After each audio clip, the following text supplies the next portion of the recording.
শেখ হাসিনার চেয়ে তো বেশি করছেন আপনারা। তারা বলছে আওয়ামী লীগের সময় এর চেয়ে ভালো ছিলাম। অন্তর্বর্তী সরকার করেছে, আমি বিশ্বাস করি না। তারা সব ভদ্র মানুষ। বিএনপির লোকরা দেখাতে চাচ্ছে, আমার মনে হলো যে না ভাই, আমরা কিন্তু মুক্তিযুদ্ধের পক্ষের মধ্যে নাই, আমরা তোমাদের সাথে আছি। জাতীয় নির্বাচন কিভাবে আপনি গ্রহণযোগ্য করাবেন?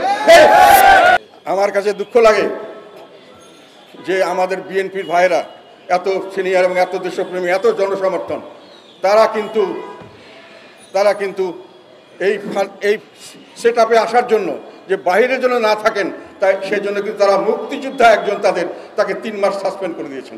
মুক্তিযুদ্ধের কথা বলার জন্য তাকে সাসপেন্ড করেছেন, দেখানোর জন্য যে আমরা মুক্তিযুদ্ধের পক্ষে অতটা নাই। কিন্তু তাদের নেতা জিয়াউর রহমান সাহেব বীর উত্তম, উনি মুক্তিযুদ্ধের নামে উনি সারা দেশের মানুষের কাছে অন্তরে প্রবেশ করেছিলেন। ওনাকে মানুষ এখনো ভক্তি শ্রদ্ধা করে, উনি একটা মুক্তিযোদ্ধা হিসেবে। আরও মজার ব্যাপার হলো, শেখ মুজিব আমাদের বঙ্গবন্ধুর বাড়ি যেখানে শ্রদ্ধা জানাতে গেল ভাঙার পরে, সেটাকে আমরা মনে করছি জামাত শিবির এটাকে বাধা দিতে পারে। দেখলাম বিএনপির লোকরা বাধা দিচ্ছে। বিএনপির লোকরা দেখাতে চাচ্ছে, আমার মনে হলো যে না ভাই, আমরা কিন্তু মুক্তিযুদ্ধের পক্ষের মধ্যে নাই, আমরা তোমাদের সাথে আছি। নাকি মঞ্চ 71 একটা মিটিং করতে গেছিল তারা, কতগুলো বুদ্ধিজীবী সাংবাদিক, তারা কিছু কথাবার্তা বলবে, কোনো গোপন ষড়যন্ত্র নয়। তাদেরকে মব দিয়ে করালো। কে করালো? অন্তর্বর্তী সরকার করেছে, আমি বিশ্বাস করি না। তারা সব ভদ্র মানুষ।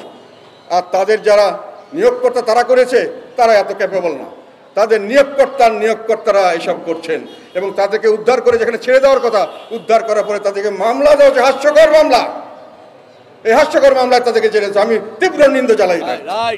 হাস্যকর মামলা দিয়ে তাদেরকে দেওয়া হচ্ছে। এইরকম ভাবে সবখানে যারা মুক্তিযুদ্ধের পক্ষে কথা বলবেন, মুক্তিযুদ্ধের দিকে থাকবেন, তাদের স্থান বাংলাদেশে হবে না। এই নতুন বন্দোবস্ত তারা চালু করতে চাচ্ছেন এবং সেইভাবে তারা জোট পাকাচ্ছেন। তারা অস্ত্রশস্ত্র তাদের কাছে আছে বলে তারা নিজেরা ঘোষণা দিয়েছেন। কাজেই আমরা সবাই শঙ্কিত।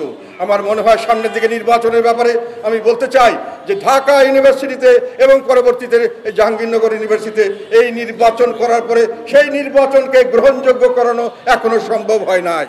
জাতীয় নির্বাচন কিভাবে আপনি গ্রহণযোগ্য করাবেন? সেই ক্ষমতা আপনাকে কোথা থেকে আসবে? আর যেটাভাবে চলছে দেশ, যেভাবে আপনারা সবকিছু নিজের কক্ষিগত করে দেশকে নিজের স্টাইলে চালাতে চাচ্ছেন, মুক্তিযুদ্ধকে ইতিহাসকে মুছে ফেলে এবং মুক্তিযুদ্ধের অবদানকে মুছে ফেলে, এইটা দেশবাসী কখনো গ্রহণ করতে পারবে না। এবং কখনোই কোনো নির্বাচন একতরফাভাবে করতে চাইলে এবং সেখানে যদি আপনারা সকলকে ইনক্লুসিভ না করেন, সেই নির্বাচন দেশবাসীর কাছে গ্রহণযোগ্য হবে না, বিদেশে গ্রহণযোগ্য হবে না, কোনোখানে গ্রহণযোগ্য হবে না। দোষীদের শাস্তি দেওয়ার ব্যাপারে আমাদের কোনো আপত্তি নাই। আমরা যে যা দোষ করেছে তার শাস্তি দেবেন। কিন্তু আরেকটা কথা, ফেসিবাদের কথা যেটা প্রথমে বলতে গিয়ে ভুলে গেলাম। শেখ হাসিনা কি ফেসিবাদ করেছিলেন? উনি অন্যায়ভাবে মানুষকে জেল দিয়েছেন, তাও রাজনৈতিক প্রতিপক্ষকে। আর এই বর্তমান সরকার রাস্তার ফকিরকে, বস্তির মহিলাকে পর্যন্ত অন্যায়ভাবে জেলে রাখছেন এবং কোনো জামিন দিচ্ছেন না। আমাদের নেতাকর্মীদের জেলে রেখেছেন। আমাদের গোলাম কিবরিয়া টিপু প্রায় 1 বছর থেকে জেলে। আমাদের এএনএম রবিকুল আলম সেলিম, তাকে 1 বছর থেকে জেলে। তাকে একটা থেকে মামলা থেকে ছুটে গেলে আরেকটা মামলা দেওয়া। ওনারা আমাদের সঙ্গে এই সংগ্রামের সঙ্গে ছিলেন। আর ফেসিবাদ মানে কি? যে কণ্ঠরোধ করা। কোনো টেলিভিশন চ্যানেল আমাদেরকে দেখাতে পারে না। ভয় করে অনেক টেলিভিশন মালিক আমাকে বলছে, আপনাদের দেখালে পরের দিন আমার বাড়িঘর ভেঙে দেবে, আমার টেলিভিশন সেন্টার ভেঙে দেবে, আমার লোকরা চাকরি যাবে।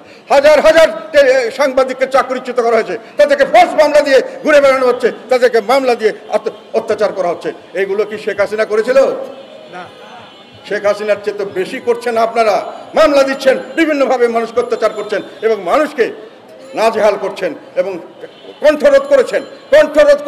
মানুষকে কথা বলতে দিচ্ছেন না। কথা বললে তাকে আটক করে দেওয়া হচ্ছে এবং কথা বললে তাকে অ্যারেস্ট করা হচ্ছে। আমাদেরকে ব্যান্ড করতে চান আর যাই কারণ, আমাদের ব্যান্ড করতে না পারে আমাদের প্যারালাল একটা বাহিনী বানিয়ে তাদেরকে রেজিস্ট্রেশন দেওয়ার জন্য ইলেকশন কমিশন এই অন্তর্বর্তী সরকারের যারা নিয়োগকর্তা এবং নিয়োগকর্তা তাদের দাপটে তারা আমাদেরকে এখন পর্যন্ত আমাদের ব্যাপারে ফয়সালা করতে পারছেন না। শামীম হায়দার পাটোয়ারি, আমি দীর্ঘদিন একটা বড় ধরনের কাউন্সিল করে আমি চেয়ারম্যান হয়েছিলাম, এককভাবে নির্বাচিত হয়েছিলাম। প্রায় 30-40 হাজার লোক কাউন্সিলের ডেলিগেট ছিল এবং অত্যন্ত সুন্দরভাবে বিদেশিরা ছিল, অন্যান্য দলের লোক ছিল, ইলেকশন কমিশন ছিল। সেখানকার গঠনতন্ত্র অনুযায়ী আমি যখন যাকে করেছি সেটাই হওয়ার কথা। শামীম হায়দারকে করেছি, তারা করতে সাহস করছেন না।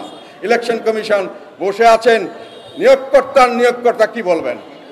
আমরা এই সব নিয়োগকর্তাকে মানব না।